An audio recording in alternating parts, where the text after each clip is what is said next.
رسول کائنات ہیں، مولا کائنات ہیں، ان کی آمد کی جو خداوند قدوس نے ہمیں نعمت مہیا کی، اس کا ذرا ذکر صحیح طریقے سے ہمیں، اور اس کی اہمیت ہمیں صحیح طریقے سے واضح ہو جائے گی۔ وہ معاشرہ، اور اس میں پھر بات آ گئی یام الفیل کی اور خانہ کعبہ کی، اور پھر حضرت عبد المطلب پر ہم نے اور بھی پروگرامز میں بات کرنی ہے، اور کی بھی ہے، ابھی کل بھی بات ہوئی ہے اچھی خاصی بات ہے۔ جی تو اس سے ہم آگے بڑھتے ہوئے حضرت عبد المطلب کا بھی آپ ضرور ذکر کر دیجئے، اور پھر حضرت عبداللہ اور حضرت آمنہ سلام اللہ علیہ تک آتے ہیں۔ دیکھیے بہت خوبصورت گفتگو ڈاکٹر صاحب نے بھی کی، اور وہ جو پس منظر بیان کیا ہے اس کا، اور آپ نے اس کی طرف اشارہ کیا کہ پیغمبر اکرم اسلام کی جو یہ نعمت عظمیٰ ہے جو اللہ نے انسانیت کو، بشریت کو عطا کی ہے، اور اسی حوالے سے قرآن کی اس آیت میں خدا نے ارشاد فرمایا ہے کہ وَلَقَدْ مَنَّ اللَّهُ عَلَى الْمُؤْمِنِينَ إِذْ بَعَثَ فِيهِمْ رَسُولًا۔ اب جس خدا کی اتنی نعمتیں ہیں، خدا نے خود قرآن میں فرمایا کہ ان تعدوا نعمت اللہ لا تحصوها، کہ اگر تم میری نعمتوں کو شمار کرنا چاہتے ہو تو کبھی شمار نہیں کر سکتے، اور اتنی زیادہ بے شمار نعمتیں اللہ نے دی ہیں، اتنے احسانات کیے ہیں، لیکن اللہ نے کبھی احسان کو جتلایا نہیں ہے۔ لیکن یہ واحد نعمت عظمیٰ ہے سید الانبیاء کی، کہ یہاں اس مقام پر اللہ فرما رہا ہے کہ لقد من اللہ علی المؤمنین،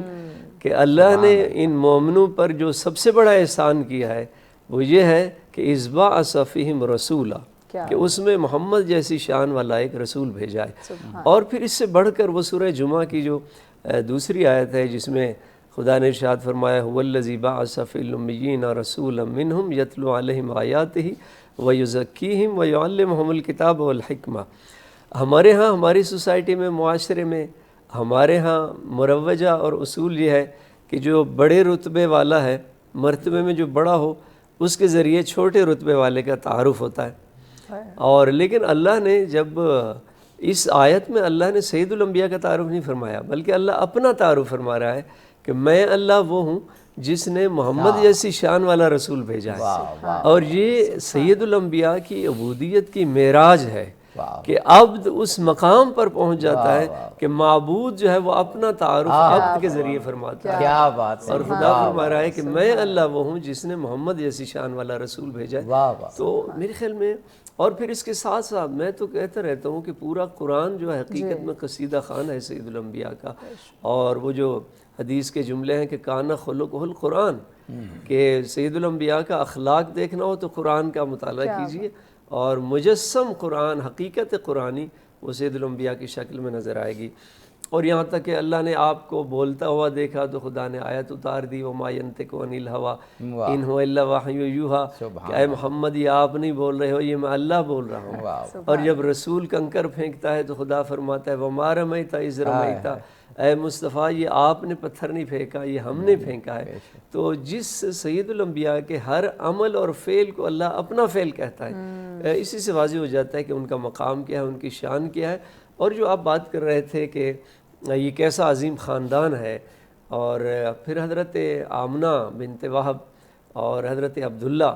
یعنی جتنے آباء و اجداد تھے پیغمبر اکرم اسلام کے، سارے موحد بھی تھے، دین ابراہیمی پہ تھے، دین حنیف پر تھے، اور وہ ساری انسانی خصوصیات اور کمالات جو ایک اچھے انسان کے اندر ہونی چاہیے، سچائی ہو، وفاداری ہو، ایثار ہو،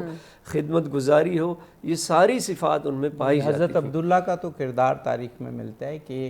اتنا مبارک اور اتنا منفرد تھا کہ آپ کے کردار کی اس وقت عرب میں شہرت تھی، اور ہر قبیلہ یہ چاہتا تھا کہ ان کو فرزندی میں لے اپنی، اور وہ روایات کے آپ کے ماتھے سے ایک نور چمکتا ہوا ہمیشہ نظر آتا تھا۔ تو اس دور میں جب حضرت عبداللہ ایسی شخصیت اور ان کا کردار اور حسن عمل، حسن کردار موجود ہو تو واقعاً وہ پھر ہر ایک کی آنکھوں کا مرکز بن جاتا ہے۔ جی ایسے یقیناً ایسے۔ اور پھر یہ بھی پیغمبر اکرم اسلام کو آپ کی ولادت باسعادت کے بعد 2 مہینے کا ذکر بھی ہے تاریخ میں، چند مہینوں کے بعد حضرت عبداللہ کا انتقال ہو جاتا ہے۔ جی یہ بھی ذکر ہے کہ پہلے ہی ہو گیا تھا، اس سے پہلے کا بھی ہے، دونوں اذکار ہیں۔ تو پھر اس کے بعد حضرت عبد المطلب نے مطلب سنبھالا، پرورش کی، اور پھر حضرت عبد المطلب کی جب وفات ہوتی ہے تو پھر حضرت ابو طالب کی آغوش میں آپ نے پرورش پائی، اور جس کا ذکر قرآن میں یہاں فرمایا حضرت ابو طالب کی اس پیغمبر کی پرورش کا کہ علم یجد کا یتیمن فآوا، اے ہمارے حبیب کہ آپ یتیم نہیں تھے، ہم نے آپ کو پناہ دی ہے۔ تو اصل میں تو پناہ دی حضرت ابو طالب نے،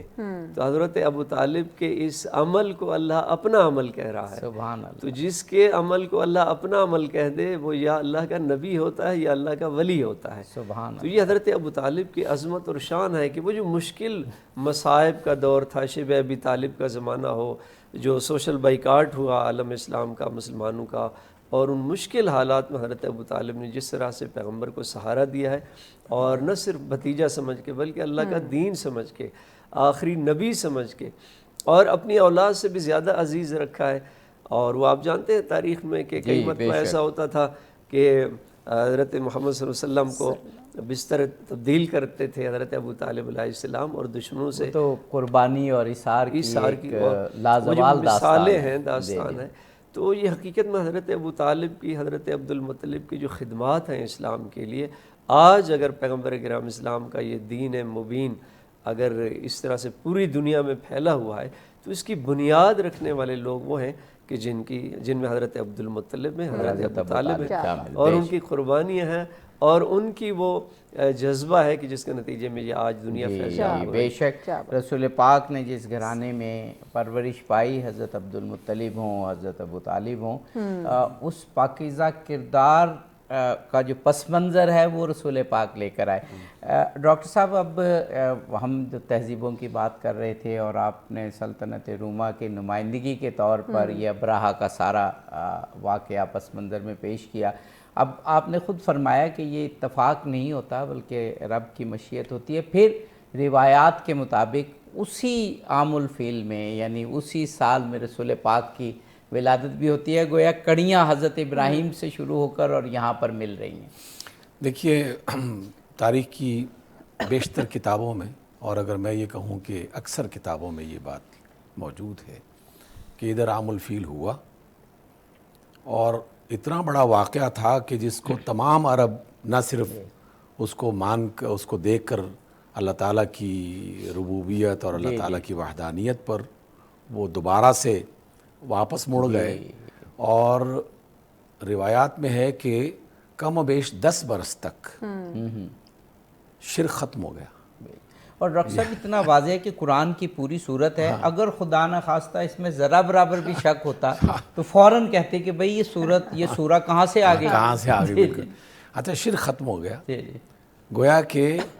وہ حالات تیار کر لیے گئے جس میں رسول اللہ صلی اللہ علیہ وسلم نے تشریف لانا تھا۔ ابراہہ کے واقعے کے صرف 50 دن کے بعد رسول اللہ صلی اللہ علیہ وسلم، تاریخ میں یہاں تک لکھا 50 دن بعد، کتنا قریب کا زمانہ تھا۔ اس کے بعد بھی جو ہے نا وہ اللہ تعالیٰ کی توحید اور بت پرستی کے خلاف لوگ عمل کرتے رہے، گھروں سے نکال دیے بت، دکانوں سے نکال دیے، بازاروں سے نکال دیے، سارے کے سارے بتوں کو تہوبالا کر کے ایک اللہ کی عبادت کی جا رہی ہے۔ تو اللہ تعالیٰ کی طرف سے وہ پہلے سے، وہ جس طرح کہتے ہیں نا کہ بارش سے آنے سے پہلے بادل آتے ہیں، کچھ ہوائیں چلنا شروع ہو جاتی ہیں، لوگوں کو پتہ چل جاتا ہے کہ بھئی کچھ تیار ہو رہا ہے۔ تو اس کے لیے عربوں نے باقاعدہ عملی طور پر اس کا اظہار کیا۔ رسول اللہ صلی اللہ علیہ وسلم پیدا ہوئے، جناب عبد المطلب کا ذکر ختم نہیں ہوا، ابھی وہ چل رہا ہے۔ ادھر آپ پیدا ہوئے اور رسول اللہ صلی اللہ علیہ وسلم کو، جناب محمد ابن عبداللہ کو ان کی خدمت میں پیش کیا گیا، اور انہوں نے آپ کا نام محمد رکھا۔ آپ اس لفظ کو ادا کر کے دیکھیے، 2 بار آپ کے ہونٹ اس کو بوسہ دیتے ہیں، اور یہ محمد گویا کہ ایسا لفظ ہے کہ دنیا کا کوئی بھی شخص اس کو ادا کرے تو آپ کی نعت تو کہہ ہی دیتا ہے وہ، آپ اسے مانے یا نہ مانے، آپ اسے ایمان لانے والے ہیں کہ نہیں، لیکن آپ نے اپنے لفظوں سے، اپنی زبان سے کہہ دیا کہ سب سے زیادہ تعریف ہی نہیں کی ہے، نام ان کو یہ دیا گیا۔ کوئی شک نہیں۔ اور لیکن اس سے پہلے آپ نے آباء و اجداد کا ذکر کیا، اس سے پہلے ایک اور ذکر اسے نظر انداز نہیں کیا جا سکتا کہ جناب عبد المطلب خانہ کعبہ کے متولی ہیں۔ خانہ کعبہ کا حال یہ ہے کہ پانی مہیا کرنے کے لیے کوئی سامان نہیں ہے، کوئی چشمہ نہیں ہے، کوئی کنواں نہیں ہے، کوئی اور انہیں ہی خواب دکھایا گیا کہ فلاں جگہ پر ہے ایک مقام، اس کو کھودو تو وہاں سے زمزم جاری ہو جائے. کیا بات، کیا بات. وہ زمزم جو اسماعیل علیہ السلام کی ایڑیوں سے نکلا تھا اسی خاندان میں واپس پہنچایا جا رہا ہے. واہ واہ واہ. اسی خاندان میں واپس پہنچایا. ڈاکٹر صاحب یہ تذکرہ جاری رہے گا، ہمیں بریک کی جانب بھی جانا ہے. آپ دونوں شخصیات کی زبان مبارک سے اتنے خوبصورت الفاظ کے ساتھ سیرت نبوی بیان ہو رہی ہے کہ ہم تو مبہوت ہیں، سوال کرنے کی بھی ہمیں تاب نہیں ہے اس وقت. تو وقفے پہ جانا ہے، لیکن ہم نے ابھی تک نعت نہیں سنی. بڑی خوبصورت گفتگو نثر میں سنی، جو کہ جب یہ دونوں حضرات بیان کرتے ہیں تو نظم کا گماں ہوتا ہے، اتنے الفاظ ایسے خوبصورت استعمال کرتے ہیں. لیکن اب نظم کی جانب، اور جو نظم رسول اللہ کے لیے وہ جو ہے وہ امر ہو جاتی ہے نعت کی صورت میں. ماشاءاللہ ماشاءاللہ. قاری انعام الحق صاحب بسم اللہ کیجئے. بزم تصورات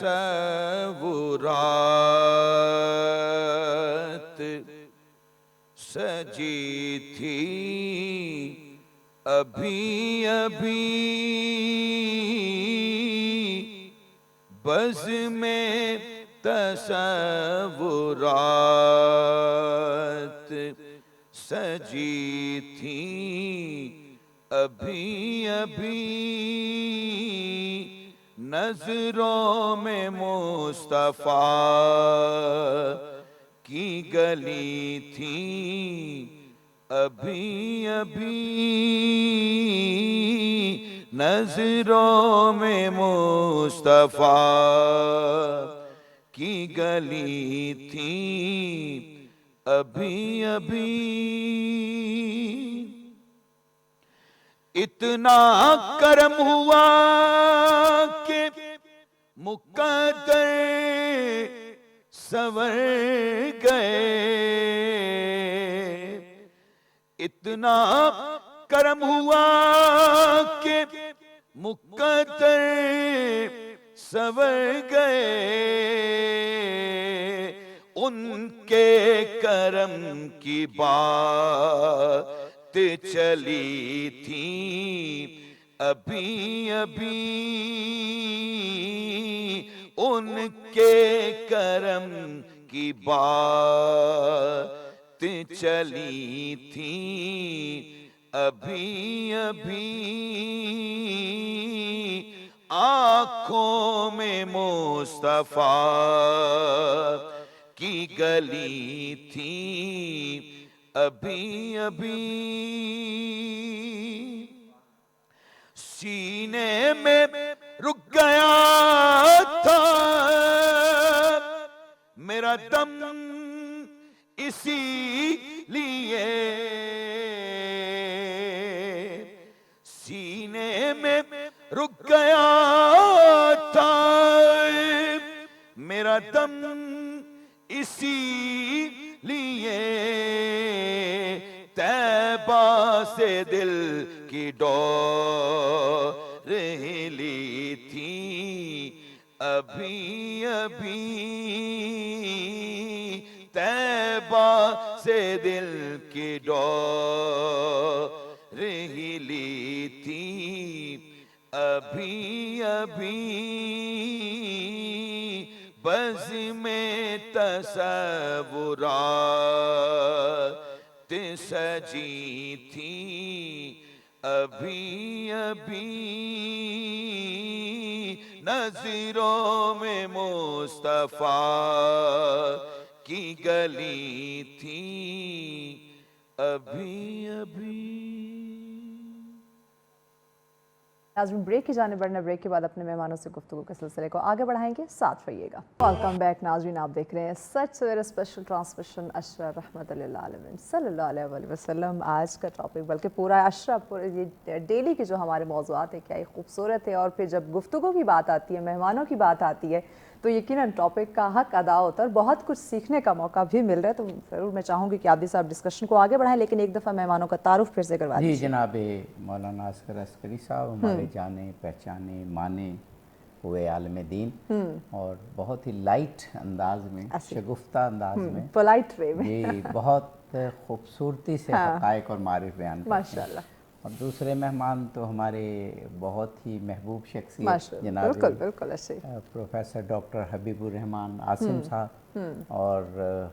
جس طرح مطالب کی ادائیگی آپ کرتے ہیں وہ تو ناظرین جانتے ہیں، اور آج بھی آپ نے کمال طریقے سے بیان کیا۔ اور جناب قاری انعام الحق ہمارے بڑے فیورٹ نعت خوان منقبت خوان۔ آغا صاحب، ابھی ہم جب قرآن سے تاریخ کو دیکھتے ہیں تو انبیاء کا ایک سلسلہ ہے اور ایک خاندان ہے، حضرت ابراہیم ہے، پھر حضرت اسماعیل سے سلسلہ چلتا ہے ولیوں کا، اور حضرت اسحاق سے سلسلہ چلتا ہے نبیوں کا۔ تو دیکھا گیا کہ ایک ہی خاندان میں نبی آ رہے ہیں، ولی آ رہے ہیں، اور اس کی جو وجہ ہمیں تاریخ میں ہم نے پڑھی، علماء سے سنی، کہ وہ جو نبی ہوتا ہے وہ ایک ایسا کامل شخص ہونا چاہیے کہ جب وہ دعوت دے تو اس پر کوئی اعتراض نہ ہو سکے۔ تو اب اگر نبی کوئی دعوت دے اور کوئی یہ کہہ دے کہ آپ کے تو فیملی میں یہ چیزیں ہو رہی ہیں تو آپ کیا ہمیں بتانے ہیں، تو اسی لیے خداوند قدوس نے پاکیزہ صلبوں کا، پاکیزہ رحموں کا، پاکیزہ سلسلوں کا، پاکیزہ خانوادوں کا انتخاب کیا اور انبیاء ان میں بھیجے۔ تو خود ختم مرتبت تو انسان کامل بھی ہیں اور رسول اعظم بھی ہیں، تو ان کے خاندان کو تو اتنا پاکیزہ ہونا تھا کہ کوئی شخص جو ہے وہ انگلی نہ اٹھا سکے۔ تو ذکر عبد المطلب کا ہو، ذکر ابو طالب کا ہو، ذکر آمنہ بی بی آمنہ کا ہو، ذکر حضرت عبداللہ کا ہو، تو پاکیزگی بیان بھی ہوتی ہے اور دماغ و جسم و روح پر پاکیزگی چھا بھی جاتی ہے۔ بالکل آپ نے درست فرمایا، اور بڑے اہم ایک نقطے کی طرف آپ نے متوجہ کیا ہے کہ اللہ تعالیٰ نے جتنے انبیاء کو بھیجا ہے اور ان کو پرفیکٹ بنایا ہے، ایک کامل انسان بنایا ہے، بے عیب بنایا ہے، اور اس کی بنیادی وجہ یہ ہے، یعنی آج کی اصطلاح میں ہم کہیں تو ان کو معصوم بنایا ہے، معصوم عن الخطا۔ اور اس کی بھی بنیادی وجہ یہ ہے کہ اگر کہیں اللہ کے نبی میں، اللہ کے نمائندے میں کہیں جھول ہوگا، کہیں کمی ہوگی، تو پھر وہ جو دعوت ہے اس کی، وہ جو تبلیغ ہے وہ مؤثر نہیں ہوگی۔ تو اس لیے پیغمبر اکرم اسلام نے بھی اپنی دعوت کا آغاز توحید سے نہیں کیا بلکہ صادق اور امین ہونے سے فرمایا ہے۔ پہلے آپ نے اپنا وہ کردار پیش کیا، اور میں سچا بھی ہوں، میں امانت دار بھی ہوں، اور پھر اس کردار کی روشنی میں پھر جب لوگ حتیٰ دشمنان اسلام، وہ کفار و مشرکین جو مکہ میں تھے، وہ بھی آپ کی صداقت اور امانت کے قائل تھے اور امانتیں بھی آپ کے پاس رکھوایا کرتے تھے۔ اور یہاں تک کہ آپ نے فرمایا کہ اگر میں آپ سے کہوں کہ یہ اس پہاڑ کے پیچھے ایک لشکر آ رہا ہے تو کیا آپ میری بات مان لو گے؟ تو لوگوں نے کہا بلا یا رسول اللہ، آپ نے ہمیشہ سچ بولا ہے، ہمیشہ سچ کی تعلیم دی ہے، آپ سے بڑھ کر کوئی سچا نہیں ہے، صادق نہیں ہے۔ تو حضور نے، سرور انبیاء نے اپنی تو دعوت کا آغاز کردار سے فرمایا ہے، صداقت اور امانت سے فرمایا ہے، اور اس کے بعد پھر وہ مؤثر بھی واقع ہوئی ہے۔ اور یہ جو آپ کی شان میں قرآن میں یہ آیت اللہ نے ارشاد فرمائی کہ وَمَا أَرْسَلْنَاكَ إِلَّا رَحْمَةً لِّلْعَالَمِينَ، کہ اے رسول ہم نے آپ کو عالمین کے لیے رحمت بنا کے بھیجا ہے۔ عبدی صاحب آپ جانتے ہیں کہ یہاں عالمین کی بہت ساری تفسیریں ہوئی ہیں، مفسرین نے بعض نے کہا 70,000 عالم ہیں اس کائنات میں، اور بعض نے کہا نہیں ہمیں اس کا علم نہیں ہے، چونکہ اس کی وجہ یہ ہے کہ چونکہ اللہ ہے رب العالمین۔ تو اگر ان عوالم اور عالم کی اگر کہ حد بندی ہو جائے تو پھر خدا کی ربوبیت بھی محدود ہو جائے گی۔ تو اس لیے یہاں تک کہہ دیا بعض مفسرین نے، چونکہ اللہ ہے رب العالمین، عالمین کا رب ہے، اور محمد ہیں رحمت للعالمین، تو جہاں جہاں خدا کی ربوبیت ہے وہاں وہاں مصطفیٰ کی رحمت ہے۔ تو جو ایک غالب پہلو جو سید الانبیاء کی دعوت کا تھا وہ اس میں رحمت ہی رحمت نظر آتی ہے۔ میں چھوٹا سا ایک واقعہ یہاں پر ناظرین کو ان کی شیئر کرتے ہوئے کہ ایک اعرابی، ایک بدو آیا پیغمبر اکرم اسلام کی خدمت میں، اور اس نے آپ سے کچھ مطالبہ کیا کہ مجھے کچھ عطا کر دیجئے۔ سید الانبیاء نے اس کو کچھ دے دیا۔ تو پھر پیغمبر نے اس سے پوچھا کہ کیا آپ راضی ہیں، میں نے احسان کیا ہے آپ پر؟ تو کہنے لگا نہیں، آپ نے مجھ پر کوئی احسان نہیں کیا۔ تو صحابہ کرام کھڑے تھے، وہ غصے میں آ گئے اور بڑی تیش میں آ گئے کہ پیغمبر نے ان کو دیا ہے، پھر بھی یہ ایک گستاخی کر رہا ہے شان رسالت میں۔ تو حضور نے ان کو منع فرمایا. حضور گھر تشریف لے گئے اور دوبارہ سے گھر سے دوبارہ کچھ پیسے اٹھائے, پھر اس کو دیا, دوبارہ دیا, اور پھر سرکار نے پوچھا کیا اب آپ راضی ہو, میں نے آپ پر احسان کیا ہے؟ تو کہنے لگا ہاں آپ نے احسان کر دیا ہے اور اللہ آپ کو جزائے خیر عطا فرمائے. تو پیغمبر کرام اسلام, وہ صحابہ چلے گئے تھے, پیغمبر کرام اسلام اس عرابی سے کہتے ہیں کہ چونکہ آپ نے صحابیوں کی موجودگی میں جو پہلے میرے ساتھ رویہ رکھا تھا, اس کی وجہ سے صحابہ جو ان کے دل میں آپ کے بارے میں کوئی اچھا گمان نہیں ہے, تو لہذا اگر آپ چلو میرے ساتھ اور صحابہ کے سامنے اس بات کا اظہار کرو کہ تو مجھ سے راضی ہے. تو وہ کہتا ہے ٹھیک ہے. پیغمبر کرام اسلام اس کو لے کے گئے صحابہ کرام کے پاس اور پوچھا کہ کیا آپ یہ شخص, سرکار نے فرمایا یہ شخص اب مجھ سے راضی ہو گیا ہے. تو اس نے کہا ہاں میں راضی ہوں. تو پھر پیغمبر نے, جو میں کہنا چاہ رہا ہوں, پیغمبر نے پھر وہاں اصحاب سے فرمایا کہ اس شخص کی مثال ایسے ہے جیسے کسی مالک کی اونٹنی جو ہے وہ گم ہو گئی ہو, اس کی رسی کھل گئی ہے اور وہ بھاگ رہی ہو, اور سارے لوگ اس کے پیچھے بھاگتے ہیں, شور کرتے ہیں تاکہ اس کو پکڑا جائے. تو جو مالک ہوتا ہے وہ کہتا ہے نہیں آپ سارے ہٹ جاؤ, میں اس کو رام کرنا جانتا ہوں کہ اس اونٹنی کو کیسے پکڑنا ہے. وہ آرام سے جاتا ہے, چارہ ڈالتا ہے اور پھر اس پر ہاتھ پھیرتا ہے, تو اس طریقے سے اس کو پکڑ لیتا ہے. تو سرکار نے صحابہ سے فرمایا کہ یہ جو شخص آیا تھا میرے پاس, یہ اس کی مثال اس بھاگی ہوئی اونٹنی جیسی تھی, مجھے پتا تھا اس کو کیسے رام کرنا ہے. اور پھر وہی شخص آپ کا گرویدہ ہو جاتا ہے اور اسلام کی طرف مائل ہو جاتا ہے. تو یہ جو دعوت کا اسلوب تھا, یہ جو دعوت کا انداز تھا, یعنی بارہا حسن سلوک آپ کا دشمنان اسلام کے ساتھ. ایسا بے شک. تو آج بہت ساری یعنی تاریخ میں کئی ایسے واقعات موجود ہیں. میرے خیال میں آج اس پر ضرور بات ہونی چاہیے کہ سیرت طیبہ کو آج کے اس معاشرے میں, عالم اسلام کو جن چیلنجز کا سامنا ہے, اس میں ہم سیرت طیبہ سے کیسے رہنمائی لے سکتے ہیں, اور ان مسائل کا حل جو ہے پیغمبر کرام اسلام کی سیرت طیبہ. جی بے شک, اور ہمارے پروگرامز کا مقصد بھی یقیناً یہ. ڈاکٹر صاحب آپ اپنے گفتگو میں حضرت عبد المطلب تک اور رسول پاک کی ولادت کے سال تک پہنچے تھے, وہ آپ مکمل فرما لیجئے, پھر میں اگلا سوال آپ سے کروں گا. دیکھیے میں جو عرض کرنا چاہتا ہوں یہ ہے کہ رسالت مآب صلی اللہ علیہ وسلم کے ساتھ اللہ تعالیٰ کی جو ایک خاص محبت تھی, اس محبت کی بنا پر آپ کے ساتھ جڑے ہوئے ہر رشتے کو, چاہے وہ زمانی ہو, مکانی ہو, کسی شخص کا ہو, کسی چیز کا ہو, کسی علاقے کا ہو, تو اللہ تعالیٰ نے ہر چیز کا باقاعدہ لحاظ رکھا اور اس کو پایہ تکمیل تک پہنچایا. اس اعتبار سے جس چشمے کا ہم نے ذکر کیا,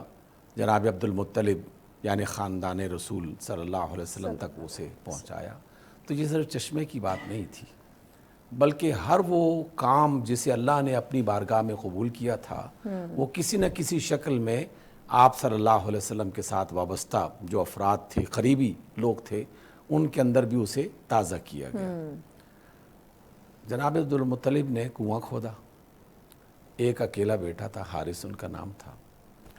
اس موقع پر ظاہر ہے کہ تھکن بھی ہوگی, بے شمار قسم کی, یعنی وہ جو زمزم کو آپ نے دریافت کیا دوبارہ, اس کے ذکر ہو رہا ہے, اس کا ذکر ہو رہا ہے. تو اس موقع پر اللہ سے دعا کرتے ہیں کہ اللہ میرا ایک ہی بیٹا ہے, باقی لوگ تو میری مدد نہیں کر رہے تھے. قریش نے انکار کر دیا تھا کہ ہم آپ کی مدد نہیں کریں گے, یہ آپ کا کام ہے, آپ ہی کریں. چشمہ نکل آیا, اسی موقع پر دعا کی گئی. عبد المطلب دعا کرتے ہیں کہ اللہ اگر مجھے 10 بیٹے دیے تو ایک بیٹا تیری راہ میں قربان کر دوں گا. اللہ نے 10 بیٹے دے دیے اپنے اپنے زمانے کے ساتھ ساتھ, وقت کے ساتھ ساتھ. اور ہم بات کو مختصر کرتے ہوئے اس بات کو دہرانا چاہتے ہیں جو اللہ کی مشیت میں روز اول سے لکھا ہوا تھا. وہ جو اسماعیل ابراہیم علیہ السلام کے درمیان میں ایک امتحان کا سلسلہ تھا کہ باپ نے چھری پکڑی ہوئی ہے, بیٹا چلنے پھرنے کی حالت میں وہاں لے جایا گیا ہے اور قربانی کی جا رہی ہے. یہاں پھر کئی صدیوں کے بعد ایک اور باپ اپنے ہاتھ میں چھری لیے, اپنی منت کو پوری کرنے کے لیے اپنے بیٹے کو لے کے خانہ کعبہ کے پاس آتے ہیں اور کہتے ہیں کہ اب تمہیں ذبح کیا جائے گا. اور اس موقع پر لوگوں نے شور مچایا کہ نہیں, بیٹے کی قربانی مت دو, یہ انسانیت برداشت نہیں کر پائے گی.